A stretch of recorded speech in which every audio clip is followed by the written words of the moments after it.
저는 가끔씩 목사님 기도는 어떻게 하는 건가요? 그런 질문을 받을 때가 종종 있습니다. 지난주에 제가 왜 기도해야 합니까? 라는 질문으로 말씀을 나눌 때 하나님께서는 우리에게 때에 따른 은혜를 주신다고 말씀하셨고 우리가 은혜를 받기 위해서는 그 은혜의 보좌에 나아가기 위함이라고 그래서 우리는 기도해야 한다고 말씀을 드렸습니다. 우리가 그 은혜의 보좌에 나아가는 이유는 그곳에 계시는 하나님을 만나기 위함인 것이죠. 오늘 사랑하는 성도 여러분께서 이 성전에 오신 목적이 어디에 있습니까? 말씀을 통해서 거룩한 주일, 이 성전에 임재하시겠다고 약속하신 하나님을 만나기 위함인 줄 믿습니다. 그러므로 기도는 우리를 만나주시기를 원하시는 그 하나님 앞에 담대히 나아가 자유롭게 나아가서 기도할 수, 대화를 나눌 수 있게 된다는 것이죠. 그러므로 우리는 하나님을 언제나 어디서나 자유롭게 아무런 제한 없이 만날 수 있다고 하는 사실을 지난주에 말씀을 드렸습니다.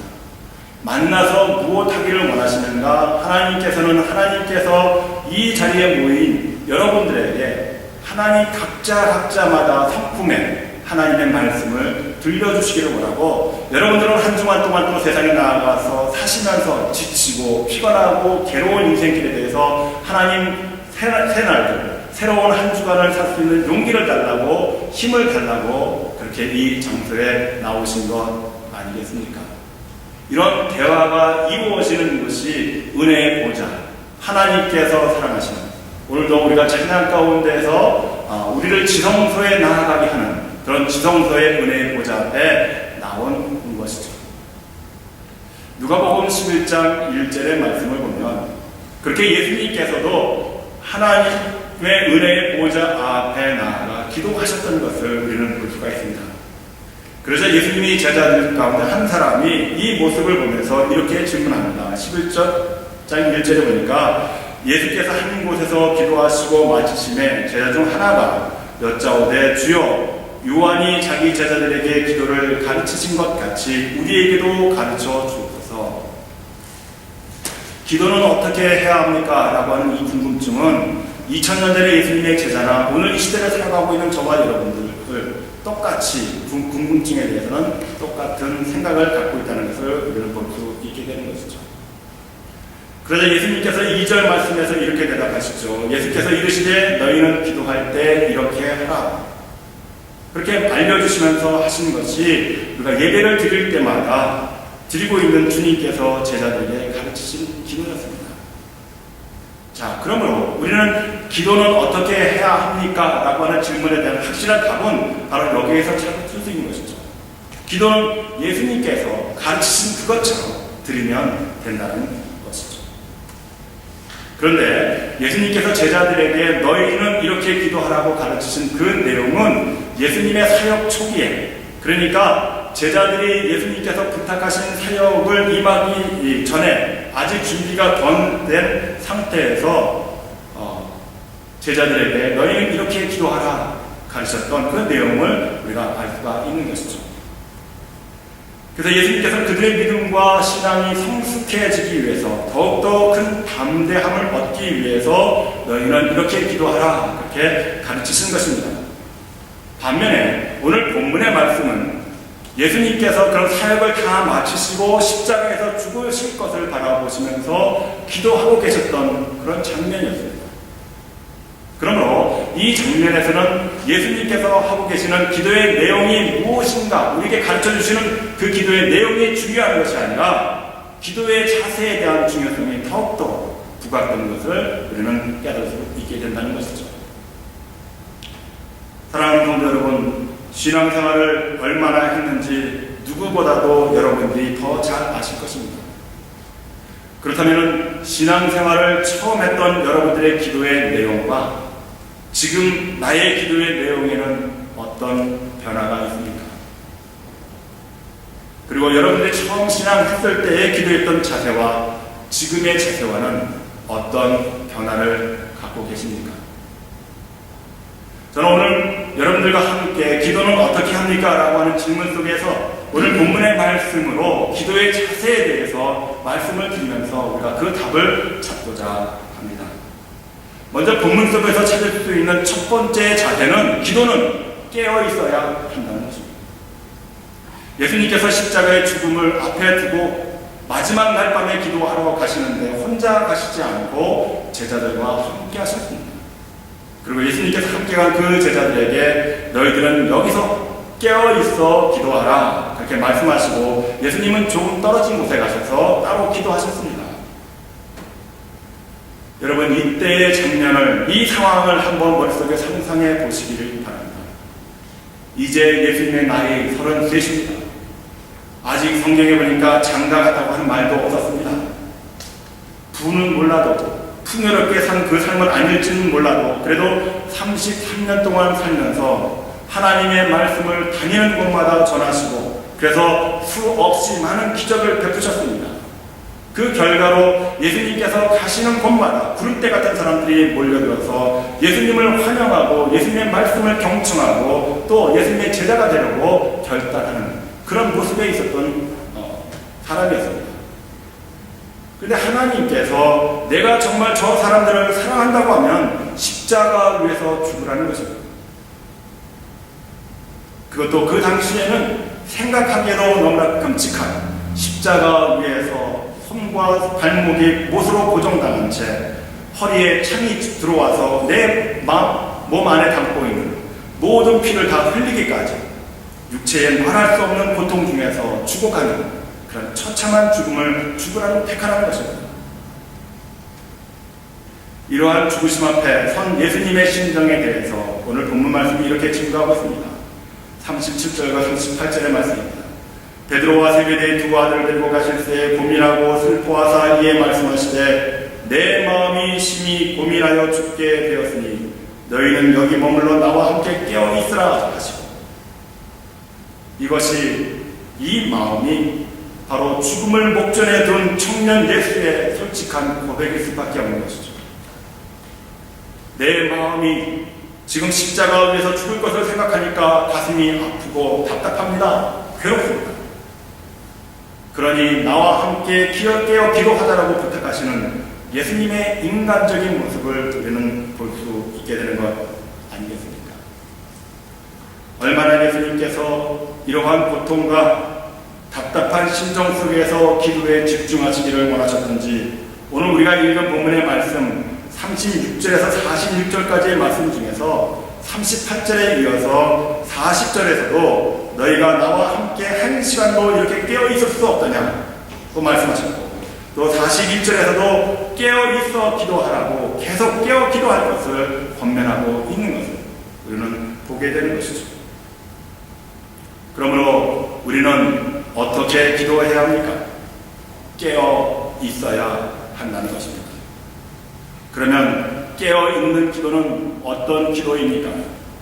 우리 모두 41절의 말씀을 같이 큰 목소리로 읽겠습니다. 시작! 시험에 들지 않게 깨어 기도하라. 마음에는 원이로되 육신이 약하다. 우리는 왜 깨어있어 기도해야 합니까? 시험에 들지 않게 하기 위함입니다. 그러면 우리가 왜 시험에 듭니까? 마음으로는 시험을 이기고 싶고 이겨보려고 애쓰지만 육신이 따라주지 못하기 때문에, 육신이 약하기 때문에 시험에 든다고 하는 사실을 우리는 예수님의 말씀 속에서 깨달을 수 있게 되는 것이죠. 여기에서 육신이라고 하는 말은 모든 환경과 우리에게 다가오는 영향 모든 것을 다 포함해서 말하고 있는 것이죠. 실제로 예수님께서도 예수님의 생애 가운데에서 2번 마귀로부터 공격을 받습니다. 한 번은 광야에 나가서 40일 동안 금식 기도를 마치신 후에였습니다.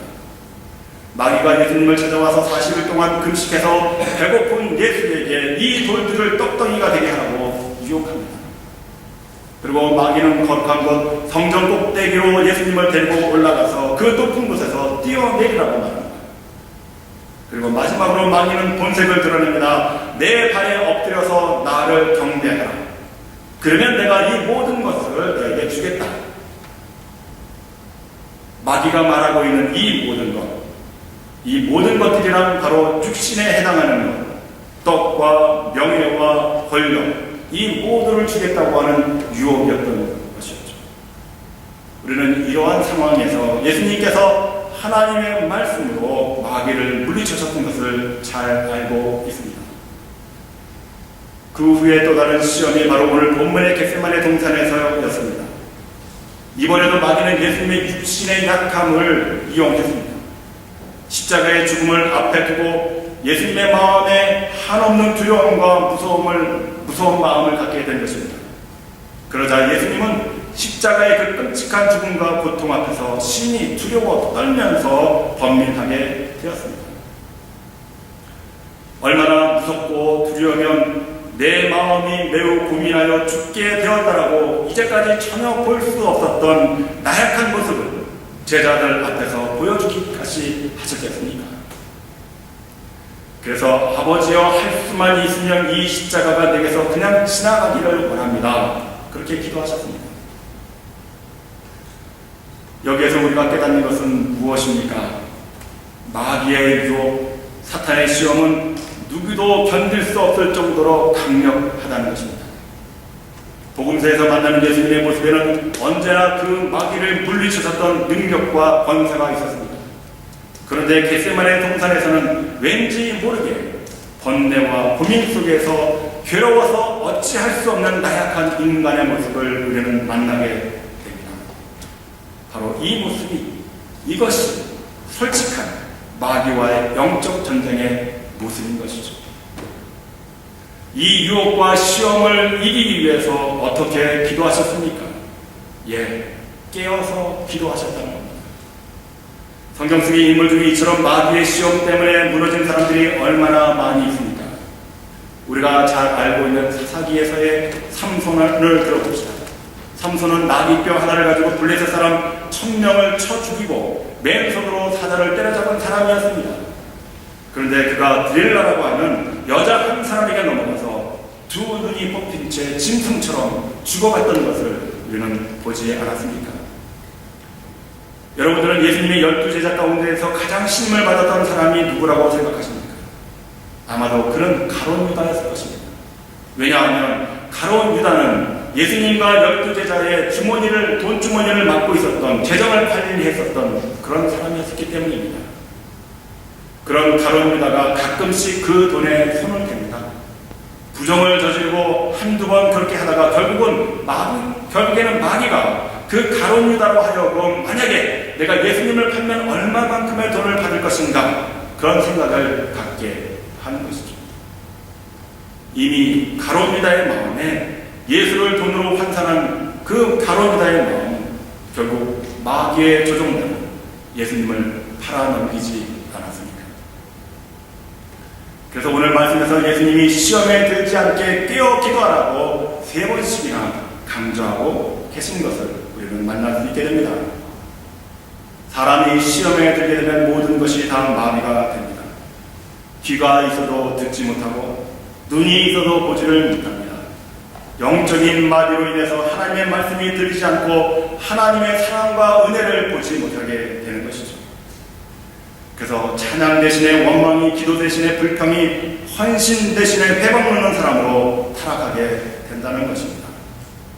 마치 잠자리가 거미줄에 걸리면 거미가 숨어있다가 쏜살같이 나와서 잠자리에 온몸을 칭칭 감아버리는 것과 같습니다. 그리고서 거미는 조금씩, 아주 조금씩 자신이 필요할 때마다 뜯어먹는 것이죠. 시험은 이처럼 무섭습니다. 시험에 들면 이처럼 모든 것을 다 잃어버립니다. 사망입니다. 그래서 예수님께서 시험에 들지 않게 깨어 기도하라고 3번씩이나 말씀하신 것이죠. 그러므로 사랑하는 성도 여러분, 깨어 기도하시는 여러분들이 되시기를 바랍니다. 깨어 기도하셔서 우리의 일상적인 삶 속에서 우리를 무너뜨리려고, 우리를 하나님과 더 멀리 떨어지게 공격하는 사탄 마귀의 모든 시험과 유혹을 능히 이겨 승리하시는 복된 여러분들이 되시기를 축복합니다. 두 번째로 우리가 어떻게 기도해야 합니까? 이 질문에 대한 답으로서 우리는 우리의 뜻대로 기도하는 것이 아니라 하나님 아버지의 뜻대로 기도해야 한다는 것이죠. 오늘 본문 속에서 예수님은 자신의 뜻과 아버지의 뜻이 전혀 다르다고 하는 사실을 우리에게 보다 극명하게 보여주고 있습니다. 주님의 뜻은 고난을 면케해달라는 것이고 아버지의 뜻은 그 고난을 받으라는 것입니다. 그러나 오늘 본문 속에서 예수님께서 우리에게 보여주고 계신 것은 내 뜻이 있지만 아버지의 뜻을 이루게 하옵소서라고 아버지의 뜻을 찾고 있었습니다. 그래서 예수님께는 아버지의 뜻을 쫓기 위해서 내 육신의 연약함을 누구보다도 잘 알고 있기에 이 고난, 이 환난을 이겨나갈 힘이 없기 때문에 고민하고 번뇌할 수밖에 없었던 것이죠. 그럼에도 불구하고 예수님께서는 궁극적으로는 아버지의 뜻을 쫓기로 결정을 했던 것입니다. 왜 그렇습니까? 왜 예수님께서는 자기의 뜻이 있음에도 불구하고 하나님 아버지의 뜻에 순종할 수밖에 없었습니까? 그 삶이 자신에게 향하신 하나님의 온전하신 뜻이었기 때문인 것을 깨달았기 때문이었습니다. 어디서? 겟세마네 동산에서 기도하시던 중 깨어 기도할 때에 아버지 하나님의 뜻을 깨닫고 그 뜻에 따라 순종하려고 하는 결단을 가졌던 것을 우리는 보게 되는 것이죠. 그러므로 우리는 우리에게 향하신 하나님 아버지의 뜻이 무엇인지를 하나님 아버지의 뜻을 찾을 수 있어야 합니다. 저와 여러분들의 신앙의 삶의 궁극적인 목적은 우리를 향하신 내 인생이 이 세상 속에서 왜 사는가 그 목적을 분명히 알아야 내가 그럼 어떻게 행동할 것인가라고 하는 답을 찾을 수 있지 않겠습니까? 신앙인들, 믿음이 있는 사람들은 내 행동의 모든 목적을 어디에서 찾는가 하나님의 말씀 안에서 찾을 수 있어야 한다는 것이죠. 이와 같이 우리는 신앙생활 날마다 한 걸음씩 한 걸음씩 그리스도 예수 앞으로 나아갈 때 아버지 하나님의 뜻을 우리로 하여금 온전케 하시기 위해서 우리는 하나님의 말씀, 그 안에 담겨져 있는 하나님의 뜻을 추구하는 것, 찾는 것, 그것이 우리의 올바른 신앙의 태도라고 그렇게 생각이 됩니다. 그러면 저와 여러분에게 향하신 하나님 아버지의 뜻은 무엇입니까? 여러분들은 신앙생활하면서 나에게 향하신 그리고 이 한 사람 신앙 공동체 안에서 신앙생활을 함께하는 그 목적과 의미가 무엇인지를 깨달으시면서 신앙생활을 하고 계시는 겁니까? 2013년 10월 20일 제가 마태복음 26장 39절의 말씀을 통해서 우리에게 향하신 하나님의 뜻이라고 하는 제목으로 설교를 한 적이 있었습니다. 여러분 그때 그 시간에 제 설교 가운데에서 우리에게 향하신 하나님의 온전하신 뜻이 무엇이라고 기억이 나십니까? 기억나시는 분이 계십니까? 그때 저는 우리에게 향하신 하나님의 뜻을 창세기 1장 28절에서 찾았습니다. 그 내용이 무엇입니까? 앞에 화면에서 보는 것처럼 하나님이 그들에게 인간을 창조하신 그 다음에 복을 주시며 그들에게 이르시되 생육하고 번성하여 땅에 충만하라 땅을 정복하라 바다의 고기와 공중의 새와 땅에 움직이는 모든 생물을 다스리라 하십니다. 무엇을 의미합니까? 하나님 아버지께서 우리에게 향하신 하나님의 온전하신 뜻은 하나님께서는 우리에게 주시기를 원하시는 것이 바로 하나님의 복이라는 것입니다. 그 복은 하나님께서 창조하신 창조물 가운데서 생육하고 번성하는 것뿐만 아니라 그 모든 것을 정복하고 다스리는 축복을 주신 것이죠. 여러분은 이미 여러분들이 이런 하나님의 뜻하신 가운데에서 이 모든 만복을 내가 다 받았다고 하는 사실을 믿고 계십니까? 그러면서 여러분들은 신앙생활하고 계십니까? 사랑하는 성도 여러분, 여러분들은 이미 말씀을 통해서 인생을 향하신 하나님께서 우리에게 주고자 하시는 모든 복을 이미 다 받은 줄 믿고 신앙생활하시는 여러분들이 되시기를 바랍니다. 새벽기도 시간에서 제가 말씀드렸지만 교회는, 신앙은, 기도는 복을 받기 위해서 하는 것이 아니라 복을 받은 것에 감사하면서 하나님 앞에 찬양과 경배와 예배를 드리고 나에게 허락하신 그 복에 너무나 감사해서 감격의 눈물과 기도를 드리는 것이 예배의 현장이고 우리가 주의를 지키는 이유가 바로 거기에 있는 것이죠. 아멘. 여러분은 이미 하나님께서 이 복을 다 주셨음에도 불구하고 여러분들은 아직도 긴가민가 아닌가 알쏭달쏭하는 상태에 계십니까? 그 이유가 무엇입니까? 왜 하나님께서 우리 인생을 창조하신 후에 모든 복을 다 우리에게 허락하셨음을 믿는 이 믿음 안에서 우리가 흔들리고 때로는 아닌 것 같은 그런 생각을 갖게 되는 원인이 어디에 있습니까? 그 확신이 바로 신명기 28장 1절과 2절에서 비롯됩니다. 내가 내 하나님 여호와의 말씀을 삼가 듣고 내가 오늘날 내게 명한 그 모든 명령을 지켜 행하면 내 하나님 여호와께서 너를 세계 모든 민족 위에 뛰어나게 하실 것이라. 내가 내 하나님 여호와의 말씀을 순종하면 이 모든 복이 내게 임하며 내게 미치리니. 무엇을 말씀하고 계십니까? 알쏭달쏭하고 알 수 없는 신앙과 믿음에는 결국은 무엇이 부족한 것입니까? 우리에게 주신 하나님의 말씀, 하나님의 말씀을 날마다 묵상하지 않냐고 내 뜻과 내 삶의 경험 속에서 세상을 살다 보니까 하나님께서 내게 주신 복이 무엇인지를 새까맣게 잊고 지내면서 오늘도 불나방같이 우리에게 임한 하나님의 복만을 추구하면서 신앙생활하는 나약한 그런 모습은 아닙니까?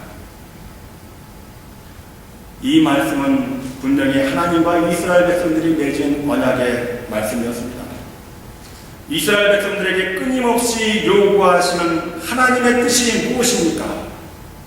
이 말씀대로 행하면 내가 너희에게 준 이 하나님의 말씀, 나의 말씀을 이루어가면 내가 이 모든 복을 너희에게 더하여 주리라고 분명하게 말씀하고 있음에도 불구하고 이스라엘 백성들이나 저와 여러분들은 말씀을 무관한 채 이 세상을 허황된 꿈과 욕망으로 살았던 모습을 우리가 보게 되는 것 아닙니까? 그래서 우리는 믿음에 대해서 연약하고 불확실하고 언제나 그래서 나에게 임하신 하나님의 복이 무엇인가를 늘 언제나 저울질하면서 그 복을 갈망하는 것이죠. 저와 여러분에게 향하신 하나님의 분명한 뜻은 우리 인생에게 복 주시기를 원하신다는 겁니다. 그 복은 여러분들이 말씀을 통해서 이미 받은 줄 믿는 여러분들이 되시기를 바랍니다. 그러므로 기도는 어떻게 합니까? 이 질문에 대한 두 번째 답이 무엇입니까? 하나님의 뜻대로 하나님의 뜻이라는 게 뭡니까? 하나님의 말씀에 따라서 기도하는 것입니다. 그러므로 하나님의 말씀을 묵상하지 않으면 우리는 기도할 수 없고 하나님의 뜻대로 기도할 수도 없게 된다는 것이죠. 내 뜻과 내 마음대로 하는 기도는 하나님께서도 원치 않으십니다. 그래서 시편 1편 1절이 이렇게 시작합니다. 복 있는 사람. 그리고 2절에 보니까 오직 여호와의 율법을 즐거워하여 그 율법을 주야로 묵상하는 자들. 복 있을 사람에 대해서, 복 받을 사람에 대해서 미래의 복을 받는 그러한 의미가 아니라 지금 복 받은 사람, 복 있는 사람은 무엇하는 사람인가? 하나님의 말씀을 주야로 묵상하는 자라고 하는 사실을 깨달으시는 여러분들이 되시기를 바랍니다. 그래서 저와 여러분들은 복 받기 위해서 신앙생활하는 것이 아니라 이미 받은 복을 누리면서 신앙생활을 감당하시는 여러분들이 되시기를 바랍니다. 그렇다고 한다면 하나님의 뜻대로 하나님의 말씀을 받는다는 것, 하나님의 뜻대로 산다는 것은 무엇을 의미합니까? 마태복음 22장 37절에서 40절의 말씀을 보십시오. 예수께서 가라사대 내 마음을 다하고 목숨을 다하고 뜻을 다하여 주 너의 하나님을 사랑하라 하셨으니 이것이 첫째 되는 계명이요 둘째는 그와 같으니 내 이웃을 내 몸과 같이 사랑하라 하셨으니 이 두 계명이 온 율법과 선지자의 강명이니라. 이 말씀은 예수님 당시에 바리새인 중에 한 율법사가 예수님을 시험하기 위해서 율법 중에 어느 계명이 큽니까? 라고 하는 질문에 대한 답변입니다. 우리는 율법사가 묻는 이 어느 계명이라고 하는 이 계명이 10계명인 것을 우리는 알 수 있습니다. 10개의 계명 중에 가장 중요한 계명이 무엇입니까?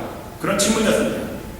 그런데 이 10계명은 크게 두 가지, 즉 하나님 사랑과 이웃 사랑으로 나눈다는 사실이죠. 그러니까 예수님의 답변은 하나님의 계명 중에 크고 작은 것이 없다는 뜻이 되고, 하나님의 계명은 하나님 사랑과 이웃 사랑이 같다고 하는 사실을 우리에게 깨우쳐주고 있는 것이죠. 사랑하는 성도 여러분, 저와 여러분들이 하나님의 말씀을 늘 언제나 묵상하고 그 가운데서 하나님의 말씀을 찾는 사람이요, 그로 말미암아 우리의 삶이 하나님의 뜻대로 살아가고 있는 사람들이라고 한다면, 하나님의 말씀, 그 안에 하나님의 뜻이 또한 담겨져 있고, 그 말씀 안에 담겨져 있는 하나님의 뜻은 바로 하나님을 사랑하는 것처럼 이웃을 사랑하라는 것입니다. 그러므로 기도는 어떻게 해야 합니까? 이 질문에 대한 두 번째 답은 내 뜻대로가 아니라 아버지 하나님의 뜻대로 기도해야 한다는 것이죠. 하나님 아버지의 뜻은 무엇입니까? 하나님은 우리에게 복 주시기를 원하신다는 것이죠. 하나님 아버지께서 우리에게 왜 복을 주시는가? 하나님을 사랑하고 이웃을 사랑하기 위한 사실인 것입니다. 그러므로 사랑하는 성도 여러분, 이제는 여러분들이 더 이상 신앙의 초보적인 사람들이 아니지 않습니까? 예수님께서 가르치신 기도의 내용에 머물지 말고 죽음을 앞에 두고 고난과 번뇌 속에서 깨어 기도하라. 내 뜻대로 기도하지 말고 하나님 아버지의 뜻대로 기도하라고 말씀하신 그 기도의 자세에 충실한 여러분들이 되시기를 바랍니다.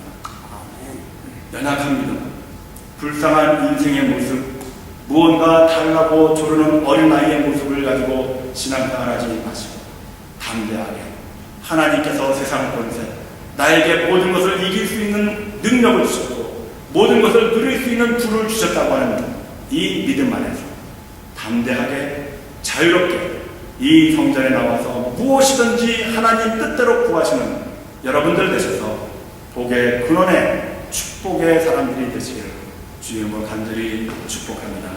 기도하시겠습니다.